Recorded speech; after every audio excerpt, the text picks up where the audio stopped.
Right, to help us unpack what the future holds for South Africa with its persistent water shortages is Deputy Water Services Director General in the Department of Water and Sanitation, Dr Risimati Mathye, Dr Henk Boshoff of the South African Human Rights Commission, the Joburg Water Managing Director Ntshavheni Mukwevho, as well as water expert Dr Anthony Turton. You can weigh in also tonight, 072-110-5584. Drop us an X at Newzroom 405. Gentlemen, good evening. Good to have you. Thank you very much for coming on. Dr Turton, let's begin with yourself. You are saying we are on cruise control, basically to acceleration of the water supply disasters that we're going to be seeing in the country. Why? Well, if you look at the reporting of incidents, the incidents are coming through faster, more clustered around a series of events. The incidents are accelerating, and the impact of the incidents is becoming more now. Now this is a statistical reality that we're dealing with, and unfortunately, this is being exacerbated by the policy of water shifting, which I fully understand. We have to do something like that. But of course, this has also got unintended consequences. So, because we are sailing on the edge of the system, there are things that we cannot necessarily control, and unintended consequences is one of them. So when the department, for example, says, no, look, we've met with the City of Joburg, they've given us a plan to upgrade and construct new storage reservoirs to address pump stations as well as associated infrastructure to augment the storage capacity and addressing non-revenue water through the implementation of water conservation and demand management technical interventions in order to reduce demand. Are they just merely speaking English and they are making empty promises that they are not really going to fulfill? Well, if I can respond to that, non-revenue water has been a factor for many, many years. Why would it suddenly be addressed this week when it wasn't addressed last week or last month or last year or last decade? So in other words, why would one meeting and one decision suddenly turn that around? When it comes to reservoirs, well, these are large pieces of infrastructure. Sophisticated engineering. The procurement time takes some time. From the time you make a decision to build one, you might have the actual structure working maybe 2 years in the future. So this is not going to happen in the next 5 minutes. So these are words that are. I mean, obviously they have to say what they have to say. But it's much the same as decisions that are made that say that our load shedding will be ended by November, and we know that these things just don't happen. So it's the same category of communication, which unfortunately causes damage by further undermining confidence among the people. Yeah, Dr. Risimati, you are denying failure as government. You are denying to tell the people the truth that we are on a downward spiral or even an acceleration of the water crisis that we are seeing in the country. Because, for example, once airlocks get into the system, research and history tells us that you can't fix that thing overnight. It's going to create more damage and more havoc. So we are likely going to see more and more instances of water shortages and so on and so forth. What's your response? Thanks, Thabo. I don't think the government, in this case, Water and Sanitation, is actually denying the facts that are quite out there. I mean, as a department, we are actually in the forefront of championing the publication of some of these stats. You know very well, Thabo, that our blue, green, and not drop have actually not been released for a couple of years, but through the new minister, these reports are back, and the intention for that is just to play a clear and open system to say this is how much our water and sanitation services looks like. We published the blue, green, and not drop, and in the not drop we're quite clear, Thabo, on the current challenges that we're facing.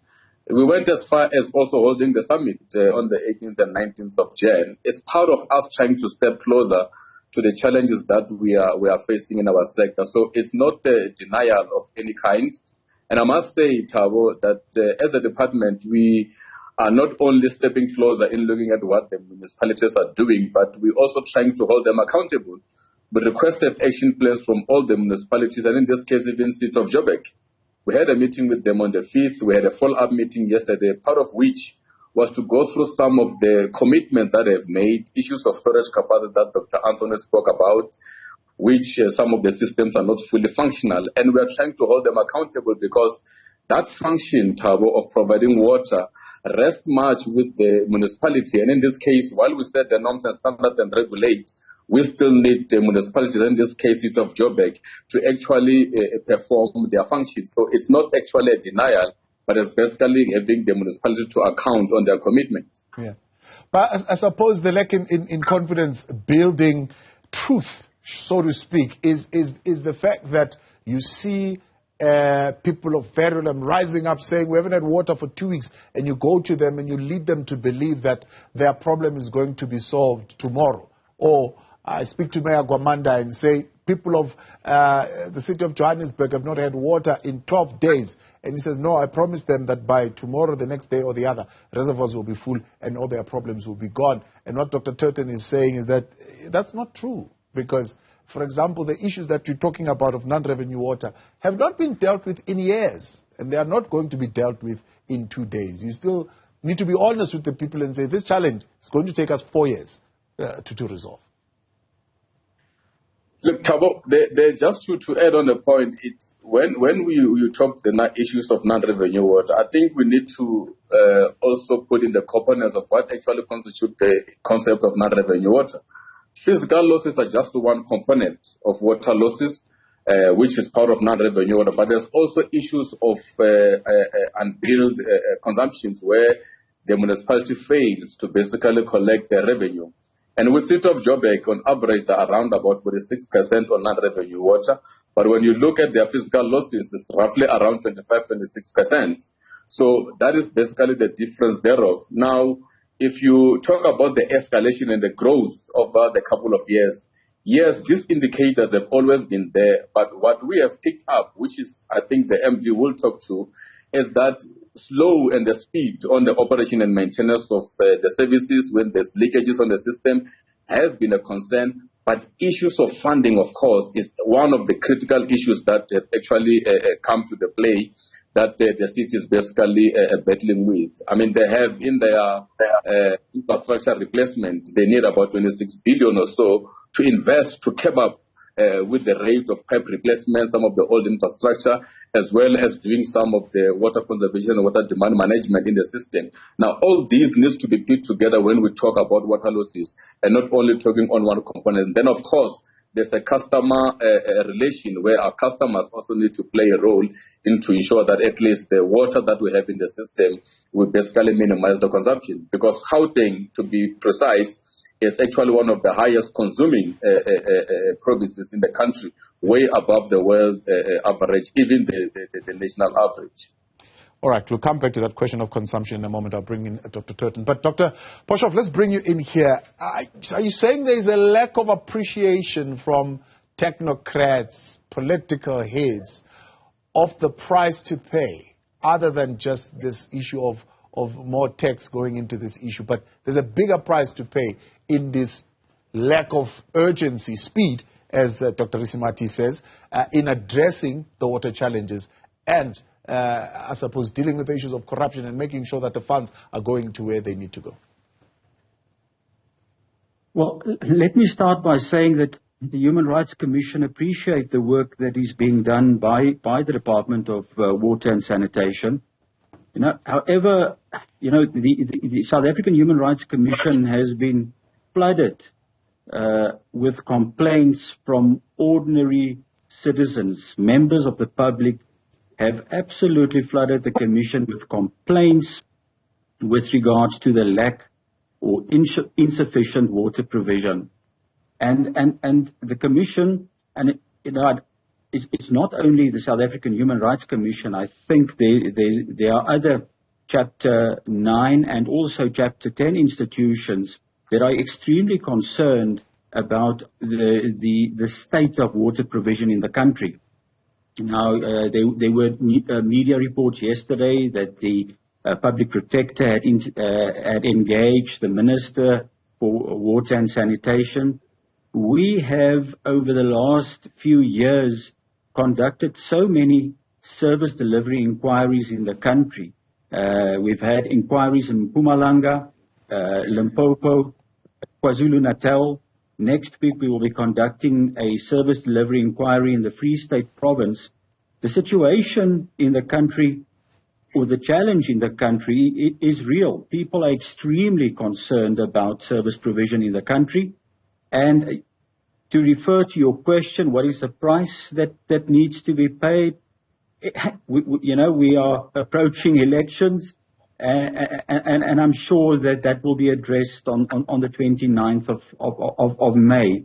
But I can assure you that we have had interaction with the department, with community members, with municipalities, with provincial departments, and it's not that government is not interested. Even today, the chairperson of the Water and Sanitation Portfolio Committee also issued a media statement, and he also expressed his concern. He referred to challenges such as lack of skills, underinvestment in infrastructure maintenance, and he specifically recommended that there should be intergovernmental interventions. That means interventions where you involve all spheres of government. And he also recommended private-public partnerships. So with regards to, is government serious about addressing this? I think government is. But I do think that there's a lot that needs to be done. The week before last week, the Human Rights Commission convened a town hall of experts meeting in eThekwini in Durban.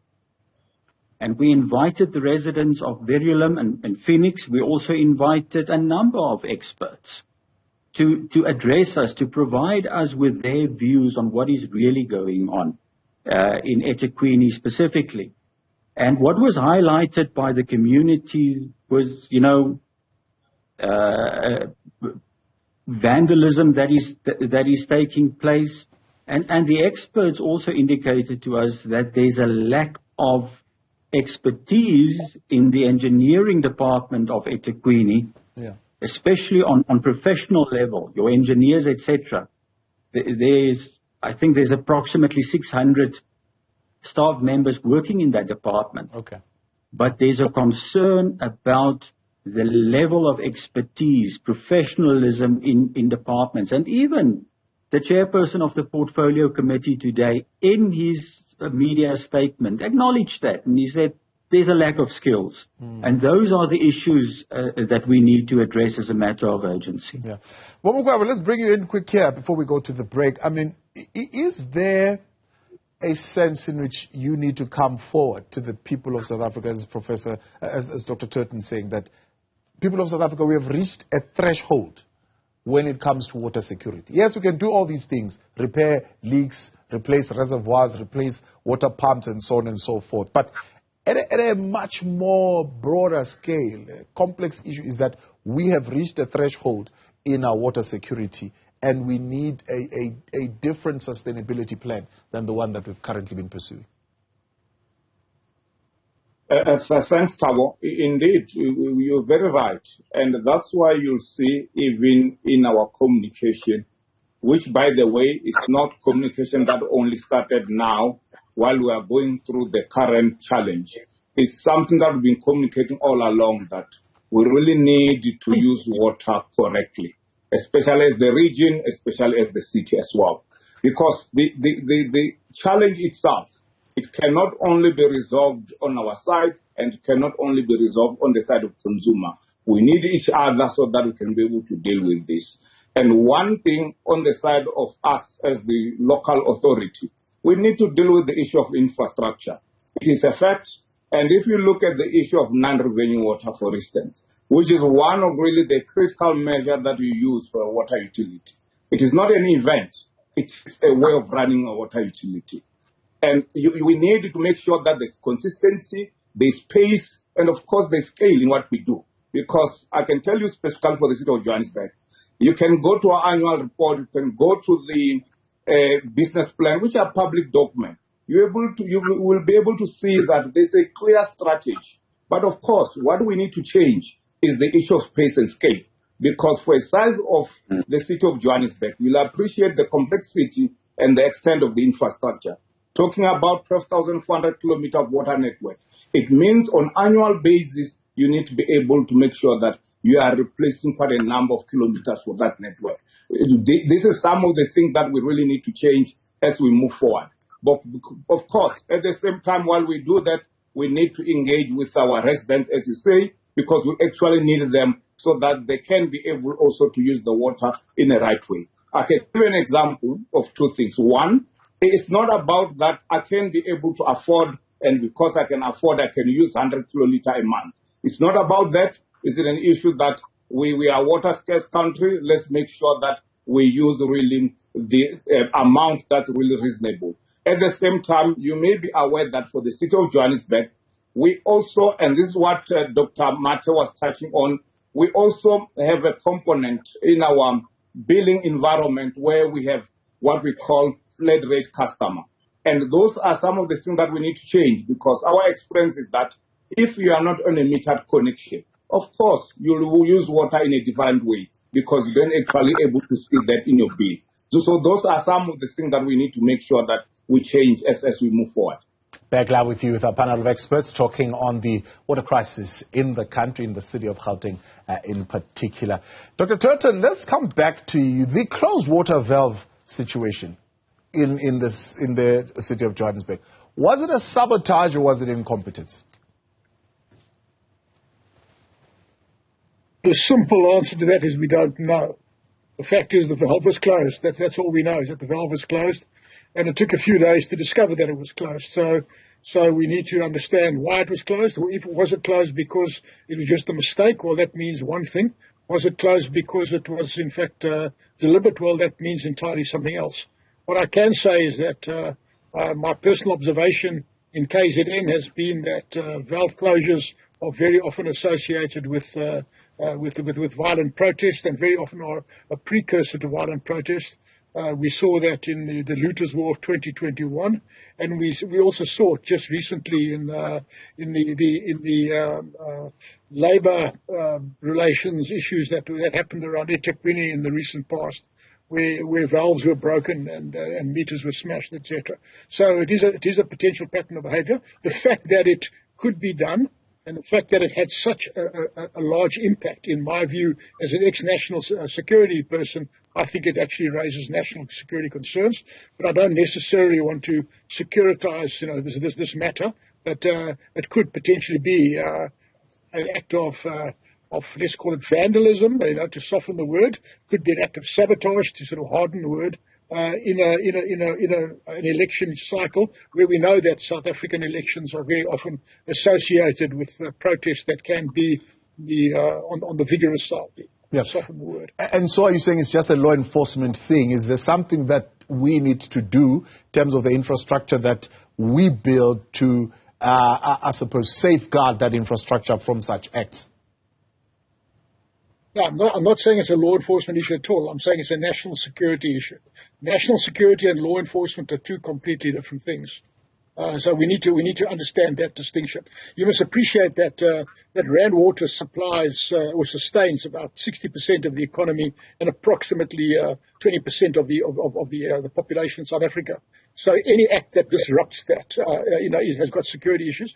And you must also appreciate that in the three metros in the Gauteng area, you've probably got, this is a sort of a thumbsuck number now, but you've probably got something like 80% of our manufacturing capacity in the country. Yeah. So if you start disrupting our manufacturing capacity, that's got knock-on effects with investor confidence, job creation. So if you are in the business of making mischief, well, they're just going to close a few valves. And very quickly you're going to have mischief that you can make. Yeah. So, I mean, if you're a national security issue, you are calling on national security to intervene, because my understanding is that anyway, water infrastructure is a national key point, and it shouldn't be something that is messed around with that easily. But I suppose, is the enforcement of that act to say it's a national key point? So if you mess with this, we need to show an example with you that this should not be done. Well, if you're asking me that, yes, it is supposed to be a national key point. But if you just look, for example, at many of the pump stations that get vandalized or damaged, if they're vandalized and damaged so easily, well, then where's the national key point in this thing? And you must also remember now we're talking about a very sensitive matter, and that is that public perception plays a very big role here. So, perceptions can be that if somebody can get access to a valve, maybe they can get access to other things as well. Yeah. And, this is a sensitive matter. We don't want to make a bogeyman that doesn't exist. But I just think that at the end of the day, this becomes a national security issue, and therefore it becomes the domain of the SSA, State Security Agency, in my opinion anyhow. I think they should at least have an understanding of this. Yeah, Dr. Mathye, the commission also says, they've asked people on the ground, there's an element of vandalism. Spoke to the mayor, he says, well, we're investigating, we suspect it's sabotage, but a crucial valve stayed closed for a while, and it does seem either there's incompetence, which I haven't heard the department saying it is that, which means it leaves us with the other option, which is sabotage. And you're sabotaging a national key point. It should be a concern for the department at the national level. Yeah, Thabo, it is basically a concern. I think maybe in a space where you are dealing with such water challenge, where you're doing water rationing and you actually moving from one supply to the other, like you mixing up systems. City of Joburg is one of the highly pressurized systems. They're running one of the most complex system which is highly pressurized. And I think in the case, as in your opening remarks, Thabo, you mentioned something about the airlock in the system. Now, if you are to shut off the system and then you charge it back, you need to bleed the air out of the system. And I'm trying to imagine that technically you will need plumbers and artisans who must go around opening some of the valves, closing some, moving water from one zone to the other. And there's a chance that if you don't actually do a tracking of where you have closed or opened, you are likely going to leave some of the valves closed that were supposed to have been opened. That is also a possibility in such a much complex system.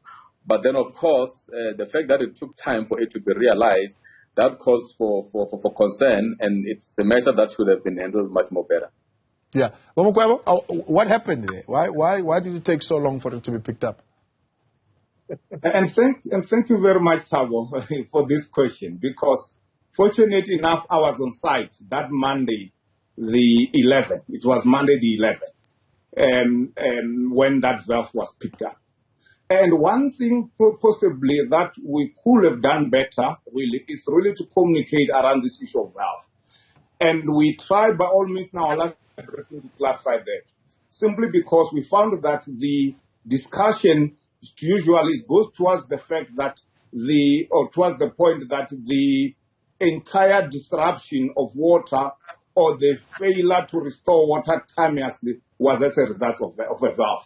Not necessarily. I think what we forget is that the two events that happened, one that happened on the 3rd of March, the one for electricity, also the second one that happened on the 5th, on the 4th of March. And those two events affected supply to the half of Joburg. So what happened from there, including the 4 system or so that took time to recover. And what happened from there, we were able to restore water in all the systems except the Linden and Blackberry by Friday. So the issue there that we started dealing with from Saturday was why Blackberry and Linden 1 were not recovering. And I can tell you from that Saturday, teams were really shaking the system, flushing the air and so on. As they do that, the pressure was improving, including the flow. I can confirm that on Monday, on Monday, it was Monday the 11th, the pressure have started improving in that particular system that was not recovering in such a way that we're getting enough flow from rainwater getting into Joburg. So the issue then on Tuesday, when we look at our systems, we could see that the system is dropping again. When I say the system, only those 4 reservoirs, including the tower, the Linden as well as Blackberry. And we could not really understand how can it drop, whereas yesterday system was improving and going in the right direction in such a way that we're expecting that the next very day, which is Tuesday, we're going to find a system which is almost back to normal in terms of supply, not necessarily level. However, on that Tuesday, as we're going through the system to check exactly what's happening on the system, indeed, that's when this valve was picked up, that there's a valve which is on closed position. So in short, that valve affected the issue of supply from Monday to Tuesday, not necessarily the entire almost 2 weeks or 10 days or so that we were not necessarily supply the water the way we should. And of course, when that valve was picked up, I was there on site myself. The issue indeed was communicated directly to the seniors at Rainwater, because I must indicate the valve is not on our side, it's on the side of Rainwater. And of course, they've assured that they are looking at the issue on their side to say exactly what has happened. Because, of course, if there was a need to close that valve, they will have communicated to us. Because as Dr. Mathye indicated, when we bring back the system, especially in a situation like this where you have quite a large area that the system was empty, there's issue of closing valve so that you can be able to build capacity where you need to. But the issue is that that particular one, it was not known at that particular time that was closed. But our bus supplier, they are looking at the issue, and I'm sure they'll be able to clarify once they have all the information. From the Commission point of view, Dr. Boshoff, are you concerned around the, how do I put it, the political contestation seemingly also being fought using essential infrastructure? For example, if you've got Labour and a municipality having issues around wages, electricity will be sabotaged or water would be sabotaged and so on and so forth. Well, there have been those allegations for many years, especially before elections. There are allegations that Labour would use infrastructure to achieve their, let's call it, selfish goals. But the reality, Thabo, is that the vandalism of, let's put it softly, like Dr. Turton put it, the vandalism of water assets in South Africa is a reality. In fact, the eThekwini municipality in a media statement, I think it was last year, also acknowledged it by saying that, vandalism was one of the main reasons for the water challenges or water crisis in eThekwini.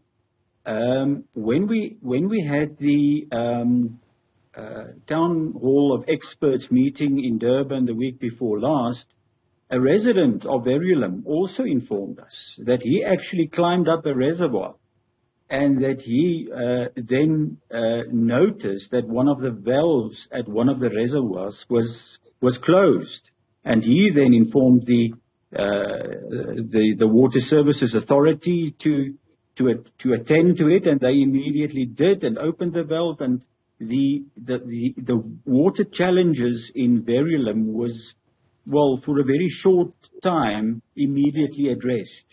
So yes, we are concerned about the very serious allegations of sabotage. It has been acknowledged to me by members of mayoral committees in municipalities that municipalities are concerned about sabotage.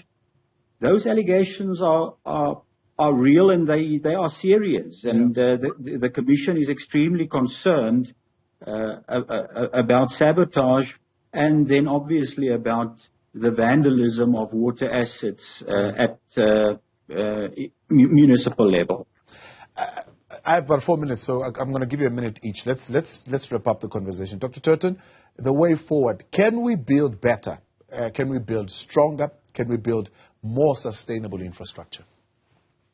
Yes, I'm actually quite optimistic about the outcome, and I quote the example. I've just recently been on a roadshow with the civil engineering people, so I was in different cities of the country over the last couple of weeks, And I'm very, very surprised that the city of Cape Town that faced serious issues in 2018, 2019 over day zero has completely turned around.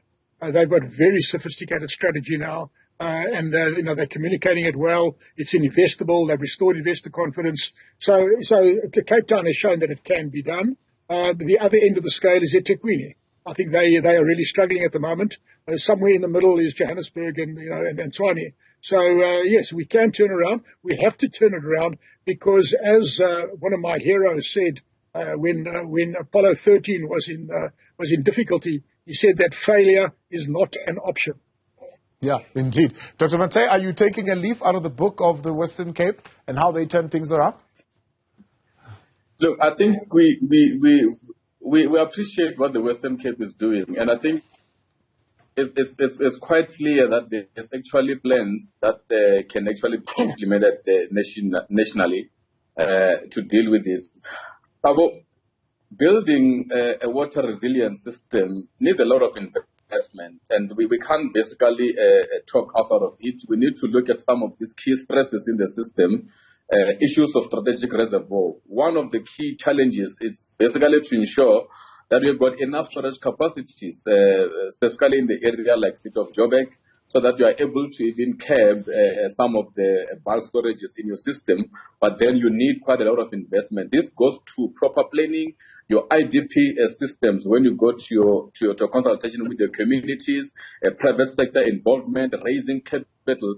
It's some of the issues that can intensify the city, ensuring that at least they build a much more water resilient system that can project the growth that we expect in the area like Joburg. Well, Mukwevho, can you arrest at least the current water outages with the budget that you have? I believe you need about 27 billion rands to address the entire backlog of infrastructure in the city, but at least to meet the needs at this particular point in terms of arresting the outages. We need to improve on the investment side, Thabo, simply because if you look at our investment on annual basis, we're investing at the rate of about billion rand per annum, and that billion rand is for both really where we are building new infrastructure as well as where we are renewing the existing infrastructure. So we need to do much more than that, especially if we say we want to really make sure that we improve the infrastructure in the city. So we are looking at a 10-year horizon, whereby, of course, one, from the city itself, we are having a conversation around investment in the water infrastructure needs to increase from the money that we are putting in as the city. That's number one.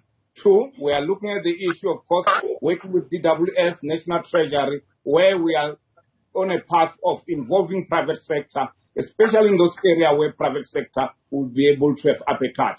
Areas of non-revenue water, areas of bulk infrastructure, like new wastewater treatment works, expansion of wastewater treatment works. So we can be able indeed to improve, especially if we can really make sure that we are partnering with other stakeholders on the issue of investment. Dr. Boshoff, on the eve of Human Rights Day, are we at a risk of regressing as far as the delivery of services is concerned on our human rights record? I'm going to be very short, Thabo, and I'm going to refer to the Bill of Rights, Section 27 of the Constitution, and Section 27 is clear. Everyone has the right to have access to sufficient water. And unfortunately, Thabo, not everyone in this country has access to sufficient water. Gentlemen, appreciate your time. Let's leave it there for tonight. That was Deputy Water Services Director General in the Department of Water and Sanitation, Dr. Risimati Mathye, Dr. Henk Boshoff of the South African Human Rights Commission, Joburg Water Managing Director, Ntshavheni Mukwevho, and the water expert, Dr. Anthony Turton.